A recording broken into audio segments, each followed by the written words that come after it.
Two vocabulary words that we're going to focus on are amplitude and crest. Amplitude is how high a wave gets from the resting point.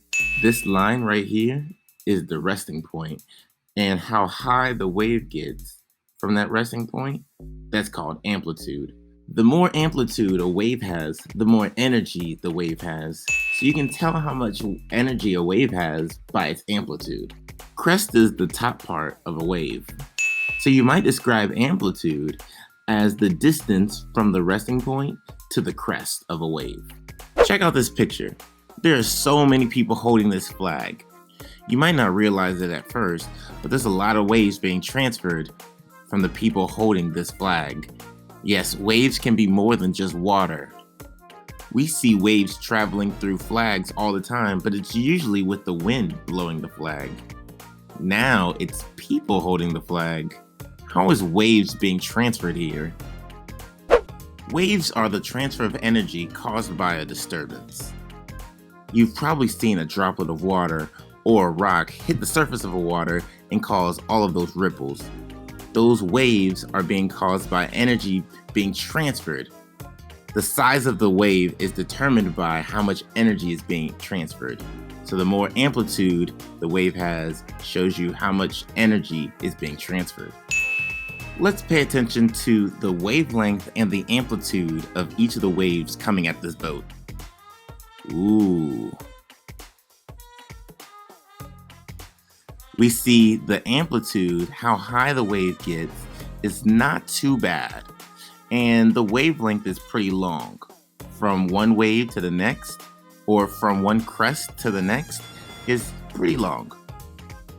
In this example, we have a higher amplitude. The waves have a little bit more energy now, and the wavelength is even longer than before. Now we have a lot of amplitude. These waves have a whole lot of energy. This is a lot of amplitude and short wavelengths, so they're coming in quick. Remember, we said that this line in the middle is the resting point. Here we have two different waves. This one has a low amplitude. The crest doesn't get that high from the resting point. This one has a high amplitude. The crest is very far from the resting point. Check this one out. Both of them have a high amplitude, see? But this one has a longer wavelength. That means this one up top, since it has a shorter wavelength, the waves are coming in faster. Here's a container of water, and there are no disturbances right now, which means we can see the resting point nice and easily. Let's get focused there. There we go. There's the resting point. There's no waves because there are no disturbances that is disrupting the water. Now let's say I go and disrupt this. I give a little vibration here. Okay, you're gonna see that there's waves that happen because of that disturbance. Not much, I didn't use much energy. Matter of fact, we could even see how high the amplitude gets. Let's go at a lower angle.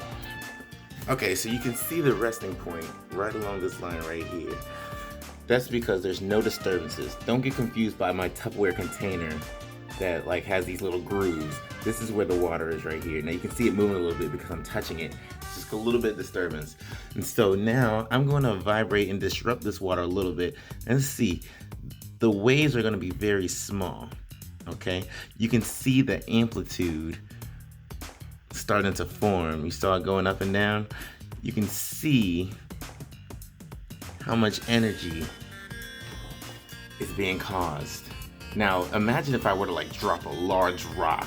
What do you think would happen to the amplitude? How much energy would be transferred in that situation? Well, I'm not going to drop a large rock, but I can add a little bit more energy a different way. I'm going to just shove this thing. I'm going to use a little bit more force here. Okay, now what's happening?